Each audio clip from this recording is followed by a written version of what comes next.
পর থেকে শোয়া এবং বসার কিছু বিশেষ নিয়ম রয়েছে, যেটি আপনার বাচ্চার অক্সিজেন থেকে শুরু করে বাচ্চা বাড়তি সময়ে যেন কোনো ধরনের সমস্যা না হয়, আঘাত না পায়, সেই বিষয়গুলো অবশ্যই খেয়াল রাখতে হবে। তাই গর্ভ অবস্থায় ঘুম অত্যন্ত জরুরি এবং ঘুম মায়ের জন্য খুবই গুরুত্বপূর্ণ। মনে রাখতে হবে কোন পাশ ফিরে ঘুমালে গর্ভবতী মায়ের ভালো ঘুম হয়। তাছাড়াও সন্তান সঠিকভাবে রক্ত প্রবাহ থেকে শুরু করে অক্সিজেন গ্রহণ করতে পারে। আজকের এই ভিডিওতে আলোচনা করব গর্ভবতী মায়ের বিশেষ কিছু ঘুমের লক্ষণ বা ঘুম কিভাবে ভালো হয়, কখন কিভাবে ঘুমালে বাচ্চা সঠিকভাবে অক্সিজেন পাবে, কয়েকটি কমেন্টের বিষয় নিয়ে আলোচনা করব। আশা করছি ভিডিওটি মনোযোগ সহকারে দেখবেন। বিশেষজ্ঞরা বলে থাকেন, একজন গর্ভবতী মায়ের দিন দিন যখন পেট বাড়তে শুরু করে, বড় হতে শুরু করে, তখন থেকেই মায়ের ঘুমও কম হতে শুরু করে। গর্ভাবস্থার প্রথম দিক থেকে ঘুম একটু ঘুম ঘুম ভাব বা বমি বেশি হলেও 3 থেকে 4 মাসের পর থেকেই গর্ভবতী মায়ের পেট বাড়তে শুরু করে, আর তখন থেকেই মায়ের ঘুমের ব্যাঘাত ঘটে থাকে। রাতে ঘুম হয় না, দিনের বেলা ঘুম হয় না, পর্যাপ্ত পরিমাণে ঘুম না থাকার কারণে কিটকিটে মেজাজ হয়ে থাকে। এখন আসি মূল আলোচনায়। বিশেষজ্ঞরা বলে থাকেন, একজন মা যদি বাম পাশ ফিরে ঘুমায় তাহলে তার সবচেয়ে ভালো ও নিরাপদ।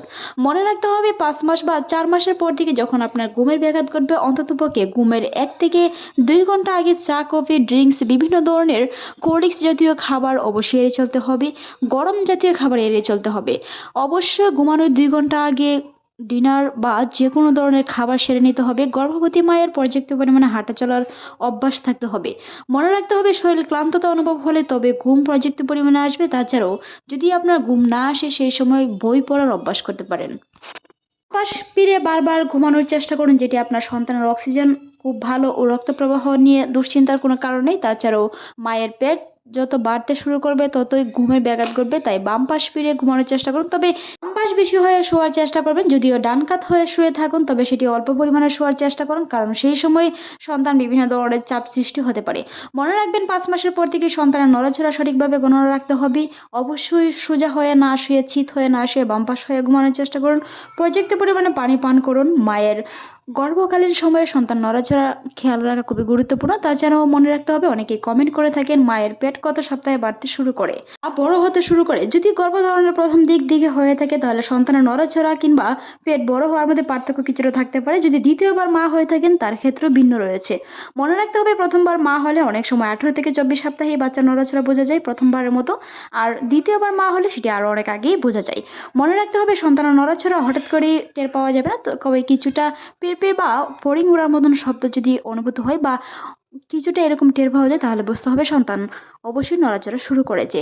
গর্ভবতী মায়ের পেট 18 থেকে 22 সপ্তাহে বা 25 সপ্তাহে থেকে শুরু করে ধীরে ধীরে সন্তান বড় হতে থাকে। সেই সময়ে সন্তানের ডেভেলপমেন্ট খুব বেশি হয়ে থাকে। বিশেষজ্ঞরা বলে থাকেন, একজন সন্তান 5 থেকে 9 মাসে বা 8 মাসের ভিতরে সন্তান পর্যাপ্ত পরিমাণে বাড়ে এবং তার বিকাশ বৃদ্ধি খুবই দ্রুত হয়। মনে রাখতে হবে, সেই সময় পুষ্টি সমৃদ্ধ খাবার, পর্যাপ্ত পরিমাণে ঘুম নিশ্চিত করা এবং পর্যাপ্ত পরিমাণে পানি পান করা। পর্যাপ্ত পরিমাণে পানি পান করার কারণে কোষ্ঠকাঠিন্য থেকে শুরু করে ইমিউনিটি প্রয়োজন ঠিক থাকে, সেই বিষয়গুলো খেয়াল রাখতে হবে। পর্যাপ্ত পরিমাণে ফাইবার জাতীয় খাবার, অ্যাসিড জাতীয় খাবার যেন গ্যাস সৃষ্টি না করে, সেই বিষয়গুলো খেয়াল রাখতে হবে। গর্ভবতী মায়ের অবশ্যই শুয়ে বসে পর্যাপ্ত পরিমাণ না থেকে হাঁটাহাঁটি করার চেষ্টা করুন, যেটি আপনার পরবর্তীতে নর্মাল ডেলিভারিতেও সহায়তা করে। তা নিয়ে আমাদের চ্যানেলে অসংখ্য ভিডিও আছে, চাইলে ভিজিট করে আসতে পারেন। পর্যাপ্ত পরিমাণে হাঁটা চলার মাধ্যমে দিয়েও ডক্টরের কাছে যেতে হবে। আলট্রাসাউন্ড রিপোর্ট করে দেখতে হবে বাচ্চার সব কিছু ঠিক আছে কিনা। বাচ্চার হার্টবিট থেকে শুরু করে বিভিন্ন ধরনের সমস্যা এড়াতে অবশ্যই চিকিৎসকের পরামর্শ অনুযায়ী চলতে হবে। প্রেসক্রিপশন ছাড়া কোনো ধরনের ওষুধ থেকে বিরত থাকুন।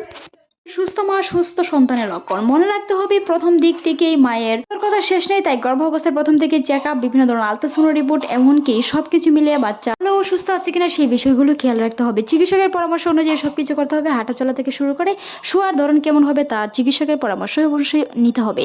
মনে রাখতে হবে, বাম কাত হয়ে শোয়ার চেষ্টা করুন, হাসি খুশি থাকুন। গর্ভ অবস্থায় কান্নাকাটি করলে সেটি বাচ্চার উপর প্রভাব পড়ে, তাই গর্ভকালীন সময়ে হাসি খুশি থাকার চেষ্টা করুন। প্রিয়জনদের সাথে সবসময় হাসি খুশি থাকুন। গর্ভকালীন সময়ে দুশ্চিন্তা থেকে বিরত থাকুন, যেটি আপনার পরবর্তীতে বিভিন্ন ধরনের শারীরিক পরিবর্তনের কারণ হতে পারে।